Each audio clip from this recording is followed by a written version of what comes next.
We bring in Turron Davenport, Eagles Wire, USA Today, as we look at the back at the first half and ahead to the second half of this Eagles season. Turron, welcome back. How are you, pal? Oh, I'm doing really well. How are you guys? We're good, man. And 8 games in, 4-4 for the Eagles. I guess we'll ask this question first. About where you expect it, ahead of schedule, behind schedule. You see the Eagles at 4-4, 8 games in. Doug Peterson's first year. What do you think?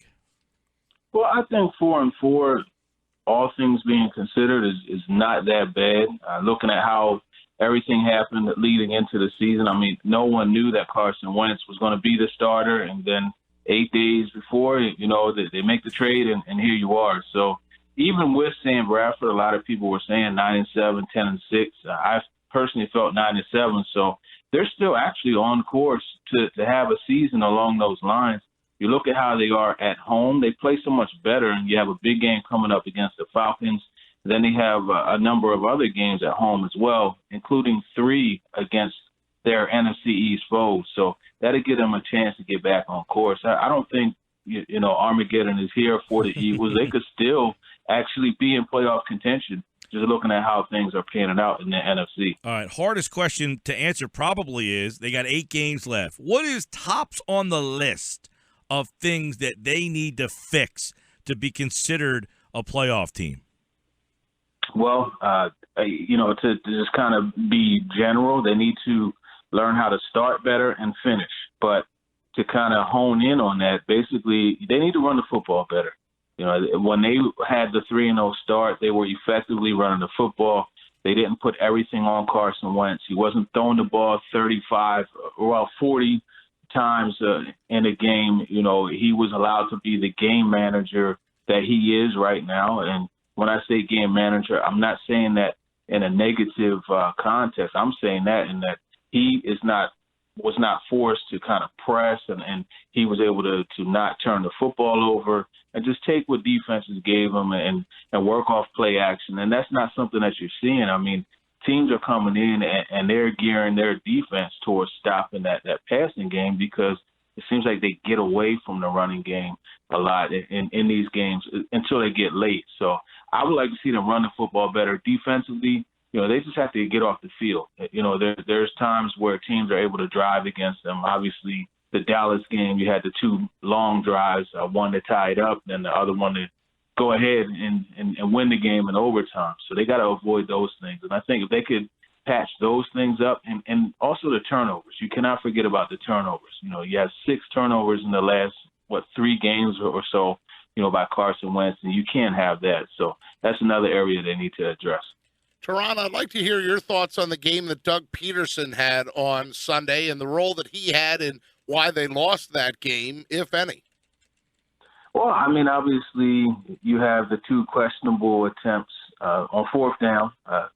They didn't come through on there. But if you look overall, and this is something that I want to definitely make mention of, I think it's 6 out of 9 that they've converted on 4th down attempts. So I understand Peterson going for it when you look at that portion of it. But the play call, I don't necessarily agree with the play call on 4th and 2.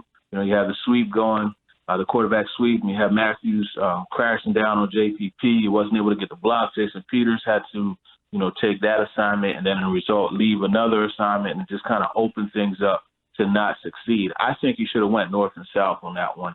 So, I mean, I'm going to say he has a role just because he's the coach, but at the same time, there's some plays that just simply weren't executed. And with that happening, I mean, that's how Odell Beckham Jr. had both of his touchdowns, honestly. There was a poor angle by Rodney McLeod on the slant, and if you don't get a good tackling angle on Beckham, especially on the slant, he's going to take that to the house. But then the second touchdown by Roger Lewis Jr., you had a miscommunication in the secondary with McKelvin and Watkins, and also McKelvin bit on that move to the post that Lewis made before he exploded upfield. And then the second touchdown by Beckham, McKelvin never returned for the football. So there's execution that did not happen. Obviously, about the last play, they had exactly what they wanted set up, but Wentz and Matthews weren't able to connect on that last play. So if that happens, now what we're talking about, okay, hey, they're back in contention. They're coming off a big win, but it just wasn't executed correctly. And now here we are, 4-4, talking about them, what's next. Yeah, Turron, you mentioned execution versus philosophy, for instance, because you talked about the Jordan Matthews play. He misses the chip, and all of a sudden Jason Peters has to make up for him. That blows up the 4th and 2 quarterback sweep. And then the other 4th down play, really have Kelsey and Brandon Brooks getting blown up at the line of scrimmage. And then the inside sort of the slant fade to Jordan Matthews where Carson throws the football a little bit outside.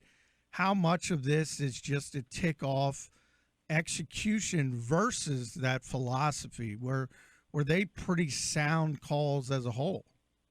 I think that call on 4th and 1 was a sound call. In that situation, I think Ryan Matthews should be there because he's the bigger back. He's the more powerful back.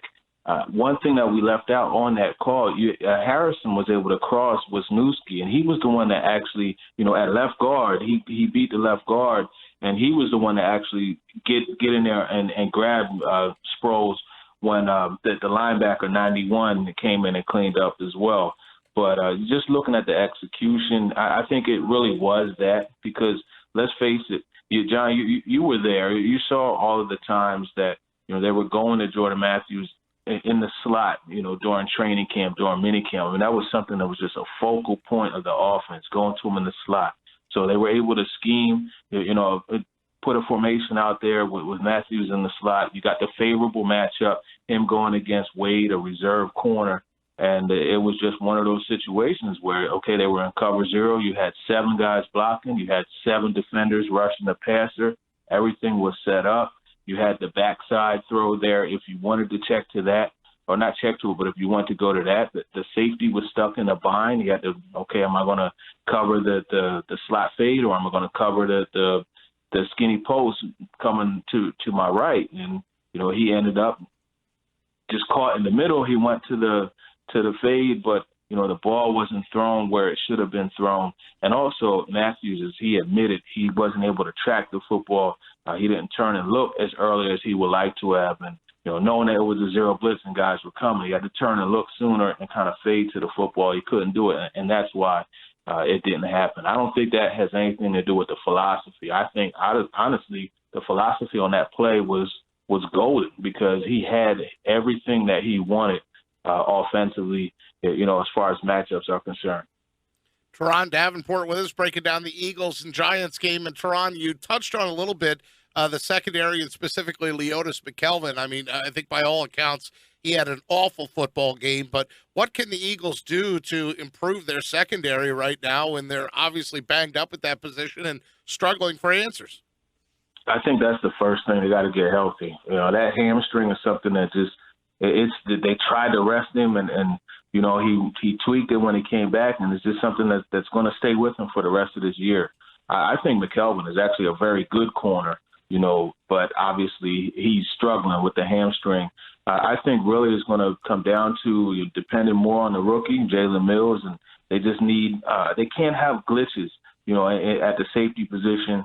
There were a couple plays, the Sterling Shepard touchdown, he got Jenkins turned around. And we mentioned Watkins not getting over there. We mentioned the angle not being there on the Odell Beckham Jr. slant touchdown. So I think in this case what they have to have, and they have 3 very good safeties, they need these guys to really kind of step up and be the erasers, especially Rodney McLeod, that they are. So that's really the way that they could, improve that secondary. Obviously, you want to see the sack numbers go up. You want to see the pressures go up.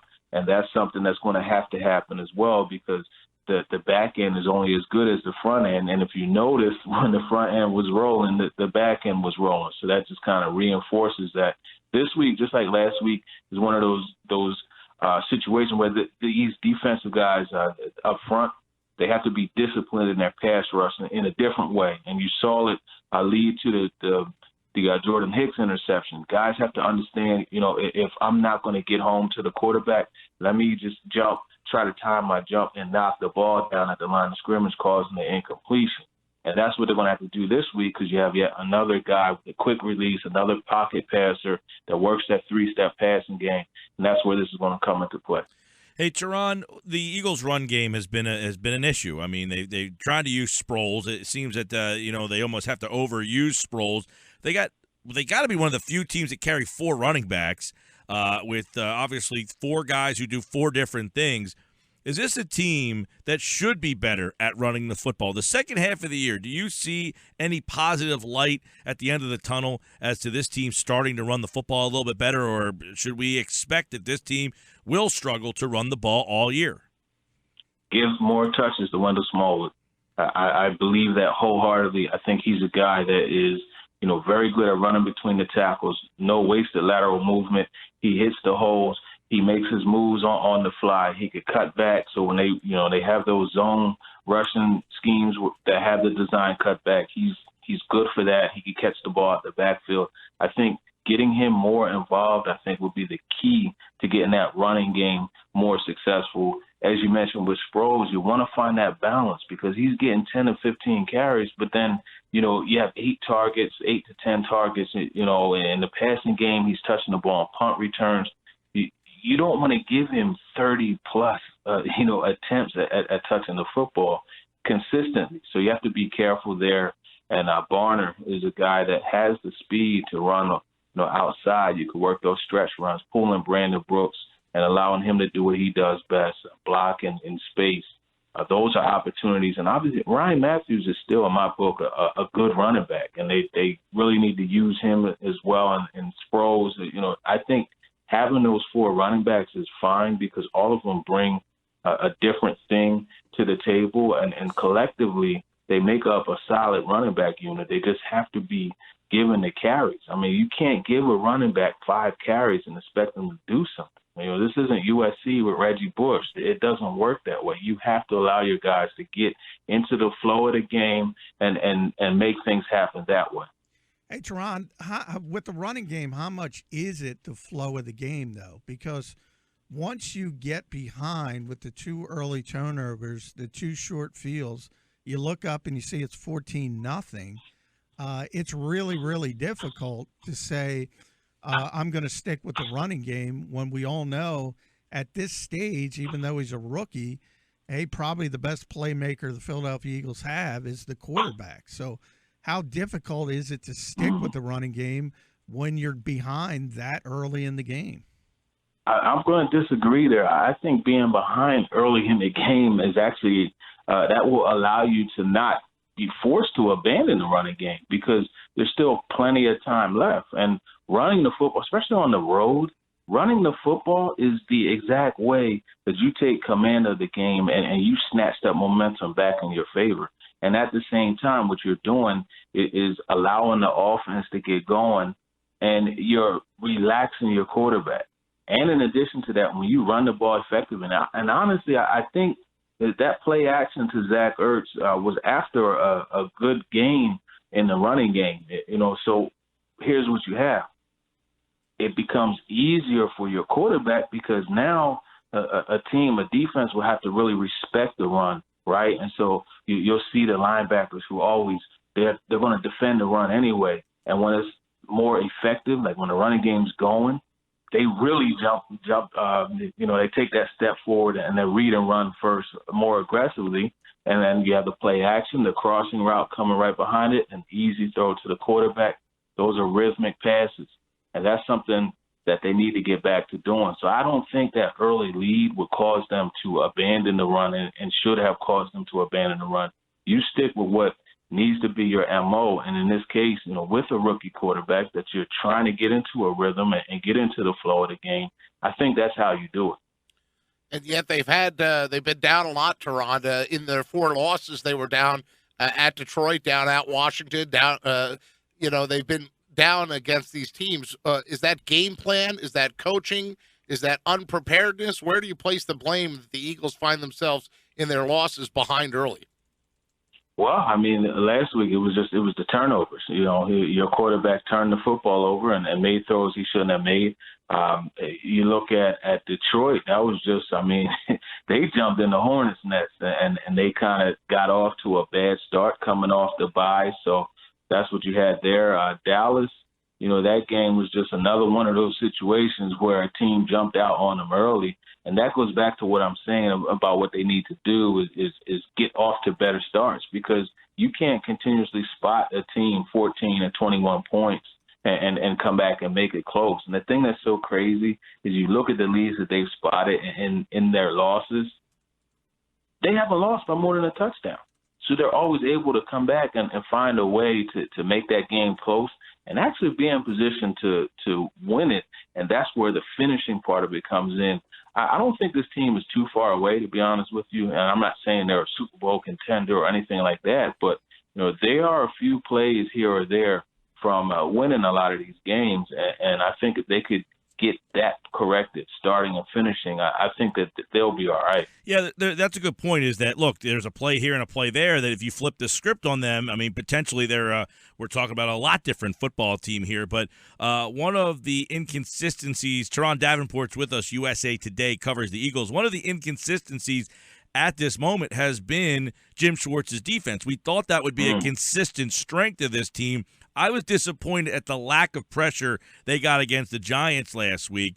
Fletcher Cox, Brandon Graham, they seem like they have both been pretty good. But is Vinny Curry on this team anymore? Did he sign a contract this off? Did I miss that? Because he seems like he has not been very good. And that line pressure has been pretty inconsistent, what has led to my opinion, a 4-4 team. Yeah, I mean, that defensive line is the strong suit of that team. And Vinny Curry, I think they need to work some more of the NASCAR package, especially with Benny Logan not being out there. I think he should be able to get some reps at D tackle alongside Fletcher Cox. And you got Barwin and Graham on the outside. I think they need to get Steven Means involved also. And Marcus Smith, he's getting his snaps. So, they need more from the guys up front, just because the front four, that's the thing that drives this defense, rather. So I agree with you 100%.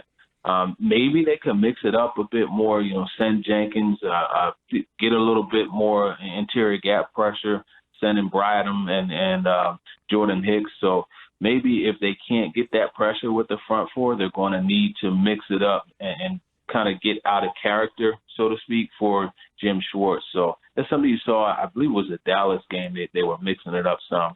So, or no, it was the Vikings game where they blitzed Rodney McLeod. They had Jenkins coming.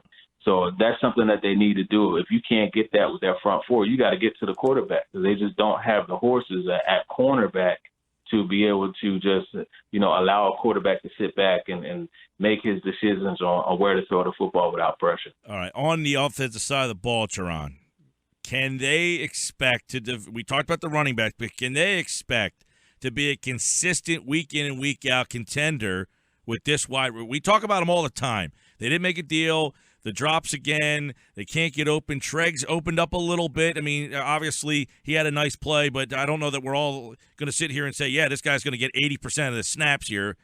Can they go on with this core and expect to be competitive?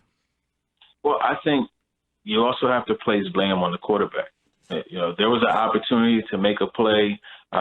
Wentz scrambled to his left, and Aguilar was open, and it was down and away, and instead of up on him, and they couldn't complete it, and that resulted in a turnover on downs. I think that they can make things happen with this receiving core. I don't have the huge problem with these guys that a lot of people do have. Obviously, you want them to catch the football more, but I think they have everything that they need in order to win games, and it goes back to execution. I mean, it continues to go back to there. Dorial Green-Beckham, I tell you what, I really think that a fire needs to be lit behind him. I don't feel that he's playing like a 6'5", 237 receiver. You have plays where you're on the backside and it's just you and the DB, one-on-one, no safety help, and they're not taking advantage of that.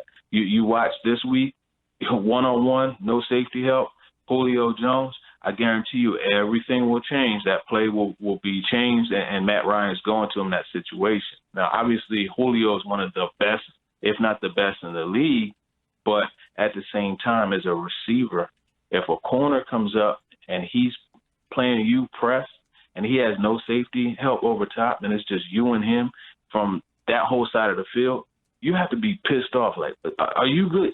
That's disrespectful. That's the equivalent to me, John, tomorrow when we're at the facility. That's the equivalent to me putting my hand in your pocket and taking $4 to pay for lunch. You know what I mean? And you cannot allow that to happen, because I know if I did that to you, you won't let me do that. You know what I mean? You won't let me disrespect you that way. And that's the same thing that has to happen with Green Beckham. When he's one-on-one, there is no way a corner should be allowed to be one-on-one with him and he not come back to the huddle demanding the football and they don't check to it. Yeah, you're right, Turron, with DGB. Obviously 6'5", almost 240 pounds, just not physical enough. He runs those slants beautifully, but it seems like that's about it on the route tree for him, and he just doesn't go up and get the football against smaller players. But I want to address the last play because, as you mentioned earlier, you had 0 blitzes basically on the entire series up until 4th down.